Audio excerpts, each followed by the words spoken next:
મિત્રો, અમાસના દિવસે કરો આ ખાસ ઉપાય.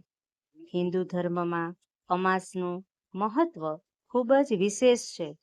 આ વર્ષની અમાસ 23 ઓગસ્ટ અને શનિવારના ઉજવવામાં આવશે. આ અંગે ગંગા સ્નાન અને પૂજા સાથે દાન કરવું ખૂબ જ શુભ માનવામાં આવે છે. જ્યોતિષ અનુસાર અમાસના દિવસે જે લોકો નીચે જણાવેલા ઉપાયો કરે છે તેમને જીવનમાં સુખ, સમૃદ્ધિ અને શાંતિ મળે છે. એ ઉપાયો વિશે જાણીએ તે પહેલા આ વિડીયોને લાઈક કરજો, ચેનલને પણ જરૂરથી સબસ્ક્રાઈબ કરજો અને કોમેન્ટ બોક્સમાં જય મા લક્ષ્મી જરૂરથી લખજો. વિડીયોને છેલ્લે સુધી જોતા રહેજો. નંબર 1 છે, અમાસના દિવસે ગાય માતાની પૂજા કરવી જોઈએ.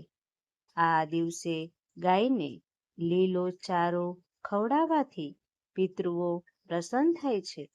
ધાર્મિક માન્યતાઓ અનુસાર આ દિવસે ગાયને લીલો ચારો ખવડાવવો એ ખૂબ જ શુભ માનવામાં આવે છે. ખાસ ધ્યાન રાખો, આ દિવસે ગાય માતાને સાત્વિક ખોરાક જ ખવડાવવામાં આવે છે.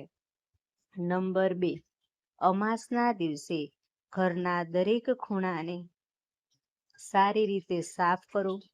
આ દિવસે સવાર અને સાંજે ઘરના મંદિર અને તુલસી પર અચૂક દીવો પ્રગટાવો. તેનાથી ઘરમાંથી ક્લેશ અને દરિદ્રતા દૂર રહે છે. નંબર 3, અમાસના દિવસે પવિત્ર નદી, તળાવ કે કુંડ વગેરેમાં સ્નાન કરવું જોઈએ. સૂર્યદેવને અર્પણ કરી પછી પિતૃઓને અર્પણ કરો. તાંબાના વાસણમાં શુદ્ધ લાલ ચંદન ફૂલ મૂકીને સૂર્યદેવને અર્ઘ્ય ચડાવો. તમારા પૂર્વજોની આત્માની શાંતિ માટે વ્રત રાખો. પિતૃદોષથી પીડિત લોકોએ અમાસના દિવસે વ્રત રાખવું જોઈએ અને પિતૃઓને પ્રસાદ ધરાવવો જોઈએ. નંબર 4, અમાસના દિવસે ઊંડા ખાડામાં અથવા તો કૂવામાં 1 ચમચી દૂધ રેડવું જોઈએ. તેનાથી કામમાં આવતા અવરોધો દૂર થાય છે. તમારું ભાગ્ય હંમેશા તમારો સાથ આપશે. કોઈ ગરીબને દાન કરો. નંબર 5 જોઈએ મિત્રો, અમાસના દિવસે જરૂરિયાતમંદ લોકોને કાળા તલ, સરસવનું તેલ, ચપ્પલ, કપડાં, અનાજ અને અન્નનું દાન કરવું જોઈએ. અમાસના દિવસે ઘઉંના લોટની ગોળીઓ તળાવમાં લઈ જઈ માછલીઓને નાખો. આ ઉપાયથી પિતૃઓની સાથે સાથે દેવી દેવતાઓની કૃપા પણ પ્રાપ્ત થાય છે અને ધન સંબંધિત તમામ સમસ્યા દૂર થઈ જાય છે. નંબર 6, આર્થિક લાભ માટે અમાસના દિવસે વિષ્ણુ મંદિરમાં ઉચ્ચ સ્થાન પર પીળા ત્રિકોણાકારનો ધ્વજ એવી રીતે લગાવો કે તે સતત લહેરાતો રહે, તો તમારું ભાગ્ય જલ્દી ચમકશે. કાયમી લાભ માટે ધ્યાન રાખો કે ધ્વજ ત્યાં જ રહેવો જોઈએ. તમે સમયસર તેને જાતે બદલી શકો છો. નંબર 7, અમાસના દિવસે પિતૃઓને તૃપ્ત કરવા માટે વિશેષ પૂજા કરવી જોઈએ. જો તમારા પિતૃ દેવો પ્રસન્ન હોય તો જ તમે અન્ય દેવી દેવતાઓના આશીર્વાદ મેળવી શકો છો. પૂર્વ આશીર્વાદ વિના સખત મહેનત કર્યા પછી પણ જીવનમાં અસ્થિરતા આવે છે. મહેનતનું યોગ્ય પરિણામ પ્રાપ્ત થતું નથી. નંબર 8, શનિવારના દિવસે અમાસ હોવાથી આ દિવસે દેવ શનિ તથા હનુમાન તથા શિવની પૂજા કરો. શિવલિંગના રૂપમાં ગુરુની પૂજા કરવામાં આવે છે.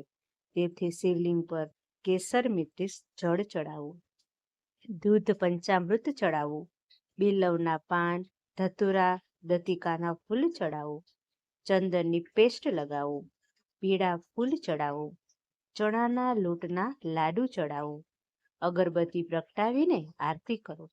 નંબર 9, અમાસના દિવસે શનિદેવની વિશેષ પૂજા કરો. પૂજા સમયે શનિદેવને તેલથી અભિષેક કરો. શનિદેવને કાળા તલમાંથી બનેલી વાનગીઓ, કાળા અને વાદળી વસ્ત્ર, વાદળી ફૂલ અર્પણ કરો. તેની સાથે શનિના પાન પણ ચડાવવા જોઈએ. શનિ મંત્રનો ઓછામાં ઓછો 108 વાર જાપ કરો. નંબર 10. કુંડલીમાં શનિ સાથે જોડાયેલા દોષોને દૂર કરવા માટે પણ હનુમાનજીની પૂજા કરવામાં આવે છે. હનુમાનજીની સામે દીવો પ્રગટાવો અને હનુમાન ચાલીસાનો પાઠ કરો. નંબર 11. અમાસના દિવસે આ 7 અનાજનું દાન કરવાથી પિતૃઓની કૃપા પ્રાપ્ત થાય છે. જીવનમાં સુખ અને સમૃદ્ધિ વધે છે. વ્યક્તિ સંપત્તિ પ્રાપ્ત કરે છે અને વ્યક્તિ રોગો અને અકાળ મૃત્યુના ભયથી મુક્ત થઈ જાય છે. આ દિવસે દાન કરવાથી વ્યક્તિના તમામ પાપોનો નાશ થાય છે. તેમજ આ દિવસે સપ્તધનનું દાન કરવાથી વ્યક્તિને ગ્રહદોષ અને પિતૃદોષમાંથી પણ મુક્તિ મળે છે. નંબર 1 છે ઘઉંનું દાન. અમાસના દિવસે ઘઉંનું દાન કરવાથી શનિ અને સૂર્યગ્રહો બળવાન બને છે, જેના કારણે વ્યક્તિને નોકરીમાં સફળતા મળે છે. નંબર 2 મસૂરનું દાન. અમાસના દિવસે મસૂરનું દાન કરવાથી મંગળ ગ્રહ બળવાન બને છે, જેના કારણે સંપત્તિમાં વધારો થાય છે. નંબર 3 ચોખાનું દાન. અમાસના દિવસે ચોખાનું દાન કરવું ખૂબ જ શુભ માનવામાં આવે છે.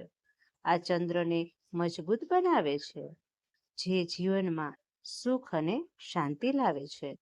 નંબર 4 સફેદ તલનું દાન. અમાસના દિવસે સફેદ તલનું દાન કરવાથી શુક્ર ગ્રહ બળવાન બને છે, જેના કારણે વ્યક્તિને અનેક સુખ અને સુવિધાઓ મળે છે. નંબર 5 જવનું દાન. અમાસના દિવસે જવનું દાન કરવાથી મંગળ ગ્રહ બળવાન બને છે, જેનાથી વ્યક્તિનું આત્મવિશ્વાસ વધે છે. નંબર 6 મગની દાળનું દાન. અમાસના દિવસે મગની દાળનું દાન કરવાથી બુધ ગ્રહ બળવાન બને છે, જેના કારણે વ્યક્તિને કામમાં સફળતા મળે છે. નંબર 7 કાળા ચણાનું દાન. અમાસના દિવસે કાળા ચણાનું દાન કરવાથી શનિ અને સૂર્ય ગ્રહો બળવાન બને છે, જેના કારણે આર્થિક સ્થિતિ મજબૂત બને છે. ચાલો હવે જાણીએ અમાસના દિવસે ભૂલથી પણ ન કરો આ કામ. નંબર 1 અમાસના દિવસે બીજાના ઘરે ભોજન ન કરવું જોઈએ. આ દિવસે કોઈ બીજાનું ભોજન ખાવાથી સંચિત પુણ્યની ખોટ થાય છે. બ્રહ્મચર્યનું પાલન કરો. ક્રોધ અને હિંસાથી દૂર રહો. અમાસના દિવસે કોઈની સાથે લડાઈ કે દુર્વ્યવહાર કરવાનું ટાળવું જોઈએ. આ દિવસે સાવરણી ખરીદવાની પણ મનાઈ છે. આવું કરવાથી દેવી લક્ષ્મી નારાજ થઈ શકે છે. આ દિવસે મુંડન, ઘર વખરી વગેરે જેવા શુભ કાર્યો ન કરવા જોઈએ. નંબર 2 અમાસના દિવસે કોઈ પણ શુભ કાર્ય ન કરવું. અમાસના દિવસે કોઈ પણ શુભ કાર્ય શરૂ ન કરવું જોઈએ. આમ કરવાથી કાર્યમાં સફળતા નથી મળતી. કોઈ પણ ગરીબ વ્યક્તિને હેરાન ન કરવો જોઈએ. કોઈને ઉધાર ન આપો અને કોઈની પાસેથી ઉધાર ન માંગો. નહીં, આ દિવસે કોઈ નવી વસ્તુ ખરીદો નહીં. ભૂલથી પણ વડીલોનું અપમાન ન કરો. નંબર 3 અમાસના દિવસે ભૂલથી પણ દારૂ અને માંસનું સેવન ન કરવું જોઈએ. પુરાણો અનુસાર જે પણ આવું કરે છે તે પૈસા માટે નિરાધાર બની જાય છે. માતા લક્ષ્મી ક્યારેય તેના પર આશીર્વાદ વર્ષાવતા નથી. નંબર 4, આ દિવસે શનિ જયંતિ હોવાથી શનિદેવની મૂર્તિની સામે ભૂલથી પણ ન જોતા, તેની આંખોમાં જોવાની ભૂલ પણ ન કરતા. શનિદેવની પૂજા કરતી વખતે તમારી આંખોની નજર નીચે નમાવીને રાખજો. તમારી નજર શનિદેવની આંખો પર નહીં, પરંતુ તેના ચરણોમાં હોવી જોઈએ. નંબર 5, અમાસના દિવસે વાળ, નખ વગેરે કાપવા વર્જિત માનવામાં આવે છે, કારણ કે એવું માનવામાં આવે છે કે આ દિવસે વાળ કાપવાથી વ્યક્તિને પિતૃદોષનો સામનો કરવો પડી શકે છે. તેમજ આ દિવસે વાળ ધોવા પણ યોગ્ય નથી માનવામાં આવતા. આમ કરવાથી વ્યક્તિને અશુભ ફળ મળે છે. જો મિત્રો આ વિડીયો તમને પસંદ આવ્યો હોય તો વિડીયોને લાઈક કરજો અને મિત્રો ચેનલને પણ જરૂરથી સબસ્ક્રાઇબ કરજો અને બાજુમાં આપેલા બેલ આઇકનને પ્રેસ કરીને ઓલ ઉપર સિલેક્ટ કરી દેજો, જેથી તમને વિડીયોની નોટિફિકેશન સૌથી પહેલા મળતી રહે. અને મિત્રો કોમેન્ટ બોક્સમાં જય મા લક્ષ્મી જરૂરથી લખજો. વિડીયોને છેલ્લે સુધી જોવા બદલ આપનો ખૂબ ખૂબ આભાર.